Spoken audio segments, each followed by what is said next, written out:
ఇంతకుముందుకు ఇండిపెండెంట్గానే ఉందండి. ఇప్పుడు కూడా బయటకు వచ్చిన తర్వాత కూడా ఇండిపెండెంట్గానే ఉంటుంది. దాంట్లో పెద్ద తేడా ఏం లేదు.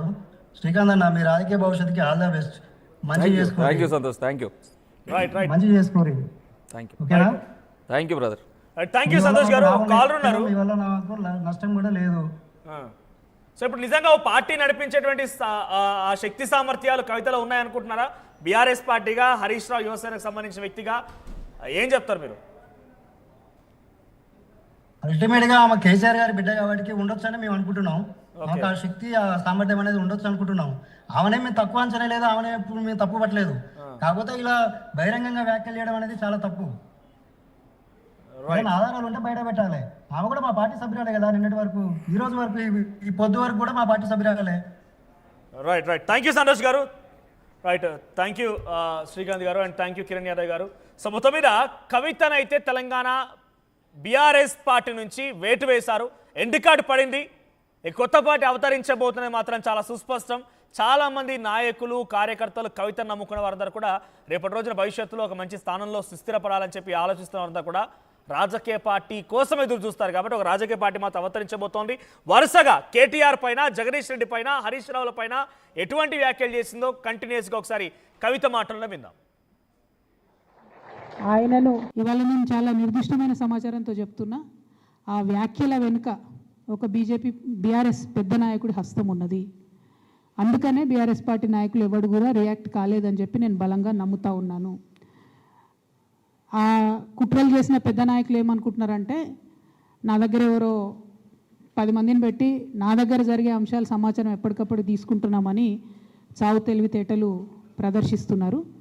కానీ ఆ బాగా పెద్దగా ఉన్న నాయకుడికి అర్థం కావాల్సింది ఏంటంటే, అక్కడేం జరుగుతుందో కూడా నాకు సమాచారం వస్తూనే ఉంటుంది.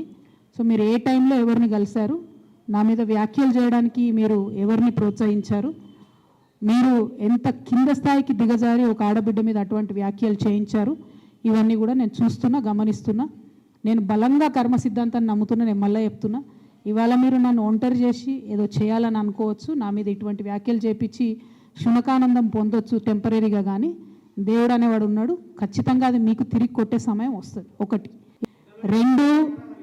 రెండు ఒక లిల్లీపుట్ నాయకుడు, నల్గొండలో బీఆర్ఎస్ పార్టీని నాశనం చేసిన ఒక లిల్లీపుట్ నాయకుడు ఆమెవరు ఈమెవరు అని మా గురించి మాట్లాడుతూ ఉన్నారంటే, మరి ఆయనకు ప్రోత్సాహం ఇస్తున్నది ఎవరో కూడా ప్రజలు ఆలోచించుకోవాలి. ఇవాళ నల్గొండ జిల్లాలో ఒక సీటు కూడా రాలే. ఆయన సీటు సావు తప్పి కన్నులొట్టవైన చందంగా చివరి నిమిషంలో అనుకోకుండా గెలిచినటువంటి సీటు. ఎన్నడూ ప్రజా ఉద్యమాలు చేయలే. కేసీఆర్ గారు లేకపోతే మరి నువ్వెవరు, అది కూడా ఆలోచించుకోవాలి కదా. కేసీఆర్ గారు లేకపోతే బీఆర్ఎస్ పార్టీలో ఉన్న ఏ నాయకుడైనా ఎవరు? ప్రజలకు మనందరినీ పరిచయం చేసింది కేసీఆర్. వెల్కమ్ టు ఆర్టీవీ, నేను మీ మనోజ్. తెలంగాణ రాష్ట్ర రాజకీయాలు ఒక్కసారిగా వేడెక్కాయి. కాళేశ్వరం అవినీతి ఎవరు చేశారన్న దానిపైన పెద్ద ఎత్తున ఒకరిపై ఒకరు నెట్టేసుకుంటున్నారు.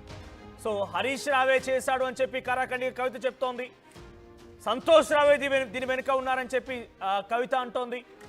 మెగా కృష్ణారెడ్డి, సంతోష్ అండ్ హరీష్ ముగ్గురు చేసి మా నాన్న కేసీఆర్ పై నెట్టారని చెప్తోంది. ఈ ముగ్గురిని కాపాడేది రేవంత్ రెడ్డే, ఈ ముగ్గురిని వెనక నుంచి రక్షిస్తోంది రేవంత్ రెడ్డే. ఈ వ్యాఖ్యలతో సంచలనమైనటువంటి ప్రెస్ మీట్ ని నిన్న కవిత నిర్వహించింది. ఇదిలా ఉంటే తెలంగాణ రాష్ట్ర రాజకీయాల్లో మరో కొత్త పార్టీ ఆవిర్భవించబోతుందట.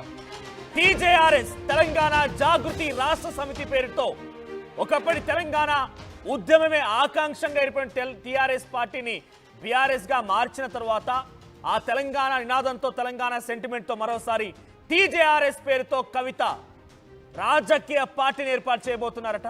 అయితే దీని వెనక కొన్ని స్టెప్స్ ఉన్నాయి. ఒకవేళ కేసీఆర్ కనుక తనని పార్టీ నుంచి సస్పెండ్ చేస్తే కొత్త పార్టీని ఎలా పెట్టాలి, పార్టీలోకి ఎవరెవరిని ఆహ్వానించాలి, పార్టీలో ఏ రకంగా ముందుకు వెళ్ళాలి, పార్టీ సెంటిమెంట్స్ ఏంటి, ఇవన్నీ కూడా సంసిద్ధంగా ఉన్నాయి. ఇక తదుపరి మిగిలిందల్లా ఒకటే, కేసీఆర్ కవితకి తన పార్టీలో ఎండ్ కార్డు వేయడమే ఆలస్యం. కొత్త పార్టీ రూపురేఖలు మొత్తం కూడా బయటికి రాబోతూ ఉన్నాయి. మాట్లాడదాం ఇదే అంశానికి సంబంధించి. మనతో పాటుగా ఆర్టీవీ స్టూడియోలో శ్రీకాంత్ గౌడ్, తెలంగాణ జాగృతి స్పోక్స్ పర్సన్, అండ్ జూమ్ లో అటువైపు నుంచి తెలంగాణ హరీష్ రావు యువసేన అధ్యక్షులు సంతోష్ అండ్ కిరణ్ యాదవ్ గారు కాంగ్రెస్ పార్టీ నుంచి ఉన్నారు. సో ఫస్ట్లీ నేను జాగృతి శ్రీకాంత్ గౌడ్తో మొదలు పెడతాను. శ్రీకాంత్ గౌడ్ గారు, పార్టీ ఎప్పుడు రాబోతోంది, పార్టీ పేరేంటి? అన్న నమస్తే. ఆర్టీవీ ప్రేక్షకులకు అందరికీ తెలంగాణ ఉద్యమం తెలియజేస్తూ, పార్టీ అనేటువంటిది అయితే ఇప్పటివరకు ఎట్లాంటి నిర్ణయం కవిత గారి దగ్గర నిర్ణయం జరగలేదన్న. ఇట్లాంటిది ఇప్పటివరకు సంస్థాగానే మేము ముందుకు పోతున్నాం. సంస్థాగతంగానే మా యొక్క కార్యక్రమాలు ఉన్నాయి. గతంలో చేస్తున్నటువంటి కార్యక్రమాలు కావచ్చు, బీసీ ఉద్యమమే కావచ్చు, డెడికేషన్ కమిషన్ వేసినప్పటి నుంచి కూడా బీసీ ఉద్యమాలకు రూపాంతరం చెందించుకొని అనేక రూపాల్లో మేము చేస్తున్నటువంటి కార్యక్రమాలను కూడా తెలంగాణ జాగృతి బ్యానర్ మీద, సంస్థ బ్యానర్ మీదనే మేము చేసినాం. అంతేకాకుండా తెలంగాణలో మా జాగృతిలో యునైటెడ్ పూలే ఫ్రంట్ అనేటువంటిది ఒక బీసీలకు సంబంధించిన వర్గాన్ని ఏర్పాటు చేసుకొని 77 కులాలను దాంట్లో మమేకం చేసుకుని ఇలా పనిచేస్తూ ఉన్నాం తప్పితే పార్టీ ఏర్పాటు చేసి ఇంకెట్లాంటి కార్యాచరణ అనేటువంటి కవిత గారు తీసుకోలేదు. మీ పార్టీ నాయకుడు ఎవరు? మా పార్టీ నాయకురాలు మాకు ఉన్నటువంటి సంస్థ మాది. మా సంస్థలో మా నాయకురాలు శ్రీమతి కల్వకుంట్ల కవిత గారు. మీరు ఏ పార్టీలో ఉన్నారు ఇప్పుడు? నేను జాగృతి సంస్థలో ఉన్నాను. ఒక సంస్థ మాత్రమే సంస్థలో ఉన్నాను. పార్టీ కార్యక్రమాల్లో పిలుపునిచ్చినప్పుడు ఒక సంస్థ యొక్క ఆదేశాల మేరకు పనిచేస్తూ ఉన్నాను. ఇప్పుడు మండలికి వెళ్తున్నారు కవిత మండలిలో ఏ స్థానంలో ఉన్నారు ఆవిడ? మండలిలో ఎమ్మెల్సీగా ఉంటారు కదా. ఏ పార్టీ ఎమ్మెల్సీ? బీఆర్ఎస్ పార్టీ ఎమ్మెల్సీగా ఉంటారు. మరి తన మెడలో ఇక్కడ కేసీఆర్ కండువా, KCR photo, BRS party pink గులాబీ కండ అదే కదా. ఇప్పుడు ఏదైతే ఉత్తరం విడాకులు అయిపోయినాయి పార్టీతోనే ఏం కాలేదన్నా. మీకు ఒకటే మీకు క్లారిటీ ఇచ్చేది ఏంటంటే, బీఆర్ఎస్ అనేటువంటిది ఒక శరీరం అయితే జాగృతి అనేటువంటిది దానికి ఒక ఆత్మ. శరీరం అనేటువంటిది కేవలం ఉంటే జీవోత్సవంగా ఉండదు కదా, ఆత్మగా జాగృతి ఉన్నది. జాగృతి అనేటువంటిది అట్లాంటి పేగుబంధాన్ని ఉపయోగించుకుని ఉన్నటువంటి సంస్థ మా సంస్థ. ఆత్మ వెళ్ళిపోయింది బీఆర్ఎస్ పార్టీ లేదు పోదన్నా. జాగృతి అనేటువంటిది ఇప్పుడు మీ ఆత్మ బయటకు వచ్చింది, మీరు ఒంటరిగా పోరాడుతున్నారు అంటే శరీరం చచ్చిపోయింది అంటున్నారు. మేము ఒకటే అంటున్నాం, మేము లేదా పాయింట్కి అర్థం కాలేదు. మీరు ఆత్మగా ఉన్నారు, బీఆర్ఎస్ పార్టీ శరీరంగా ఉన్నది. ఆత్మ ఉంటేనే శరీరంలో జీవోత్సవం ఉంటుంది. మీరు అన్నమాట ఓకే, నేను యాక్సెప్ట్ చేస్తా. అందుకే బీఆర్ఎస్ పార్టీ నుంచి ఆత్మ బయటకు వచ్చి ఒంటరిగా పోరాడుతున్నది అంటే బీఆర్ఎస్ పార్టీ చచ్చిపోయిందా? మేము ఆత్మగా బయటకు వచ్చి పోరాడినప్పటికి కూడా ఇక్కడ ఏం చెప్పదలుచుకున్నామనంటే, దీనికి జీవం పోయాలి. పార్టీ సంబంధించినటువంటి సమీకరణలో కావచ్చు, లోటుపాట్లు కావచ్చు, వీటన్నిటిని కూడా మనం నిత్యం కూడా ప్రక్షాళన చేసుకోవాలి. ఒక నిత్య విద్యార్థిలాగా అన్వేషణ చేసుకోవాలి. పార్టీ సాధారణ ఎన్నికల్లో ఓడిపోయినందుకు దానికి సంబంధించినటువంటి ఎవరైతే దాని బాధ్యులు ఉన్నారో, ఆ బాధ్యులు ఎవరైతే ఉన్నారో వాళ్ళని చూడాలి. ఇలా మేము ఎందుకు బయటకు వచ్చి ఇప్పటివరకు బీఆర్ఎస్ కండవ కప్పుకోకుండా మేము కార్యక్రమాలు తీసుకుంటున్నామన్న, కేసీఆర్ గారికి కవిత గారు రాసినటువంటి లేఖ ఏదైతుందో, ఈ లేఖ నిరసన తప్పకుండా నిరసన మాత్రం మేము వ్యక్తపరిచినాము. కేవలం ఆ యొక్క ఏదైతే కోవట్లు ఉన్నారో ఆ కోవట్లను బయట పెట్టేంత వరకు, ఆ క్లారిటీ ఇచ్చేంత వరకు మేము కాస్త దూరంగా ఉంటాం. కార్యక్రమాల కన్నా ఇండిపెండెంట్గా మా కార్యక్రమాలను తీసుకుంటున్నాం తప్పితే మేము పార్టీ విధానాలకు ఎప్పుడు వెనుకపోలే. ఇలా వ్యక్తులను విమర్శించినంత మాత్రాన ఈరోజు వ్యవస్థను విమర్శించినట్టు కాదే. కేసీఆర్ దగ్గర ఉన్న కోవట్టుల్లో నేను చెప్పినటువంటి పేర్లలో దయ్యాలు, కోవట్టు, హరీష్ రావు, సంతోష్ రావు వీళ్ళేనా? అంటే గతంలో కేటీఆర్ని ప్రస్తావిస్తూ కేటీఆర్ని దూషించి మాట్లాడింది, అంటే డైరెక్ట్గా కౌంటర్ చేయకపోయినా కేటీఆర్ గురించే మాట్లాడుకొచ్చే సందర్భాలు ఉన్నాయి. తర్వాత జగదీష్ రెడ్డి, ఇప్పుడు హరీష్ రావు, సంతోష్ రావు, తను 4 దయ్యాలు అన్నది. ఈ జగదీష్ రెడ్డి, కేటీఆర్, హరీష్ రావు, సంతోష్ రావు వీళ్ళైన దయ్యాలు, వీళ్ళైన కోవట్లు. ఇప్పుడు కేటీఆర్ గారి గురించి ఎక్కడ ప్రస్తావన లేదు. జగదీశ్వర్ రెడ్డి గురించి అసలు ఆ స్థాయిలో ఊహించుకోవట్లేదు కవిత గారు. ప్రధానంగా నిన్న జరిగినటువంటి ప్రెస్ మీట్లో తను బ్లాస్ట్ అయినటువంటి అంశాల్లో హరీష్ రావు గారి గురించి, సంతోష్ రావు గురించి ప్రత్యేకంగా చెప్పడం జరిగింది. ఏదైతే కాళేశ్వరం విచారణ పేరు మీద కేసీఆర్ గారిని ఇబ్బంది పెడుతున్నటువంటి సంఘటన ఏదైతే ఉందో మాట్లాడదాం. ఒక్కసారి మీరు కేటీఆర్ గురించి ఏమనలేదన్నారు కాబట్టి ఒకసారి ప్లే చేస్తాను. పీసీఆర్ ప్లే చేయండి కేటీఆర్ గురించి కవిత అన్న మాటలకు సంబంధించి. కేసీఆర్ గారు హిమాలయ పర్వతం అంత ఎత్తులాంటి పర్సనాలిటీ ఆయనది. ఆయనను చేయబెట్టి చూపించి అవినీతి అని అంటే నిజంగా చాలా బాధ అవుతూ ఉన్నది.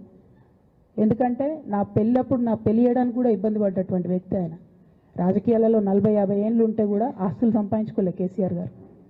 అనేక మంది అలా మాట్లాడుతుంటారు, చాలా మాటలు మాట్లాడుతుంటారు. కానీ నాకు తెలుసు, నేను దగ్గరుండి ఆర్థిక పరిస్థితి చూసిన కాబట్టి ఎన్నడూ ఆయనకు ఆశ లేదు. ఆ కేసీఆర్ గారు హిమాలయ పర్వతం అంత ఎత్తులాంటి పర్సనాలిటీ ఆయనది. ఆయనను చేయబెట్టి చూపించి అవినీతి అని అంటే నిజంగా చాలా బాధ అవుతూ ఉన్నది. ఎందుకంటే నా పెళ్ళప్పుడు నా పెళ్ళి చేయడానికి కూడా ఇబ్బంది పడ్డటువంటి వ్యక్తి ఆయన. రాజకీయాలలో 40-50 ఏళ్ళు ఉంటే కూడా ఆస్తులు సంపాదించుకోలే కేసీఆర్ గారు. అనేక మంది అలా మాట్లాడుతుంటారు, చాలా మాటలు మాట్లాడుతుంటారు. కానీ నాకు తెలుసు, నేను దగ్గరుండి ఆర్థిక పరిస్థితి చూసిన కాబట్టి ఎన్నడూ ఆయనకు ఆశ లేదు. ఆ కేసీఆర్ గారు హిమాలయ పర్వతం అంత ఎత్తులాంటి పర్సనాలిటీ ఆయనది. ఆయనను కేటీఆర్ మీద కూడా గతంలో మాట్లాడిన మాటలు మరి కాసేపట్లో మీకు అందుబాటులో తీసుకొస్తాను. తను ఏం చెప్తోందంటే, మా నాన్న మంచోడే, కానీ కొంతమంది పక్కనున్న వాళ్ళే ఈ రకంగా అవినీతికి పాల్పడి మా నాన్న మీద నెపం నెడుతున్నారు. మా నాన్న మీద రకంగా జరగడం వల్ల పార్టీ ఉంటే ఎంత, పోతే ఎంత. పార్టీ ఉంటే ఎంత పోతే ఎంత బీఆర్ఎస్ పార్టీ ఓ లెక్కన అన్నట్టు కూడా తను మాట్లాడుకొచ్చిన సందర్భాలు కూడా ఉన్నాయి. సో ఇప్పుడు డైరెక్ట్గా క్వశ్చన్, హరీష్ రావు, సంతోష్ రావు, మెగా కృష్ణారెడ్డి ఈ ముగ్గురు మాత్రం అవినీతి చేసి కేసీఆర్ మీద నెప్పనెట్టిరా? మీ నాయకురాలు యొక్క మాట మీరు కట్టుబడి ఉన్నారా? 100% మా నాయకురాలు చెప్పింది ఏంటంటే కేసీఆర్ గారు ఒక మౌనత శిఖరం, ఒక హిమాలయ పర్వతం లాంటి వ్యక్తి. ఈ తెలంగాణ రాష్ట్రాన్ని సాధించి పెట్టినటువంటి ఒక మౌనత శిఖరం.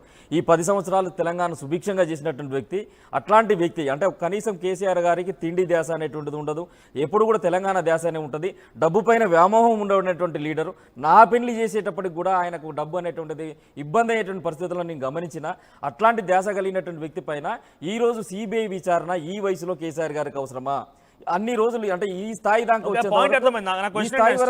వరకు హరీష్ రావు, సంతోష్ రావు, మెగా కృష్ణారెడ్డి ముగ్గురు అవినీతి చేసి కేసీఆర్ మీద నెప్పనెట్టిరా? ఇది ఏదైతే ఇప్పుడు గవర్నమెంట్ విచారణ చేస్తుంది, సిబిఐకి కేసు ఇచ్చింది, సిబిఐ రావడం కావాల్సినటువంటి జీవోను కూడా ఈరోజు సర్క్యులర్ చేసేసి బయటికి ఇచ్చేసిళ్ళు. రేపు సిబిఐ వచ్చిన తర్వాత దర్యాప్తు జరుగుతుంది కదా. ఇలా ఏదైతే అధికారులు ఉన్నారో ఆ అధికారుల దగ్గర వేల కోట్ల రూపాయల సంబంధించినటువంటి ఇంజనీర్ల దగ్గర దొరికినాయి.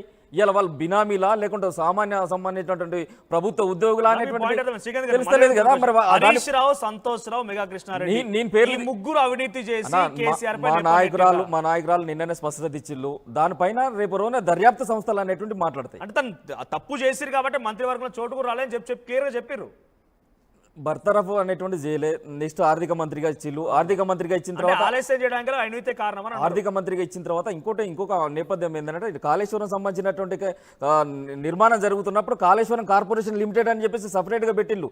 ఆర్థిక శాఖ నుంచి నిధులు కేటాయింపు అనేది కాకుండా దాన్ని సపరేట్ ఒక నిధులు అనేటువంటి చేసిళ్ళు. దానికి ఆర్ఈసీ కూడా క్లియరెన్స్ చెప్పిన మాట ఏంటంటే వాళ్ళు ముగ్గురు తప్పు చేసి కేసీఆర్ మీద నెపనెట్టిరు ఒకటైతే, హరీష్ రావుకి పనిష్మెంట్ లో భాగంగా ఆయన రెండవసారి అధికారంలోకి వచ్చినాక మంత్రివర్గంలో చోటు అది పనిష్మెంటా ప్రమోషనా? మాటలు చెప్పారు. అందుకే లేట్ అయింది. ఇరిగేషన్ సంబంధించినటువంటి దాంట్లో తప్పించినప్పటికీ ఆర్థిక శాఖలో తనకు అవకాశం ఆర్థిక శాఖ అనేటువంటి ఒక పరిపుష్టితో ఉండబడేటువంటి శాఖ. దాని ఆర్థిక వ్యవహారాలు, రాష్ట్ర సంబంధించినటువంటి ఆర్థిక వ్యవహారాలు, వనరులన్నింటినీ కూడా సమీకరించి చూసేటువంటి శాఖ. ఆ శాఖనే పోయి చేతిలో పెట్టిల్లు. ఇలా నేనేమంటున్నా, నేను ఒక మాట అంటున్నా, నేను ఏమంటున్నా, హరీష్ రావు ప్రత్యేకంగా ఇన్వాల్వ్ అయ్యిలా లేదంటే అధికారుల తప్పిదాలు జరిగినా కానీ ఏది కూడా కేసీఆర్ గారికి తెలియకుండా జరిగింది. దీన్ని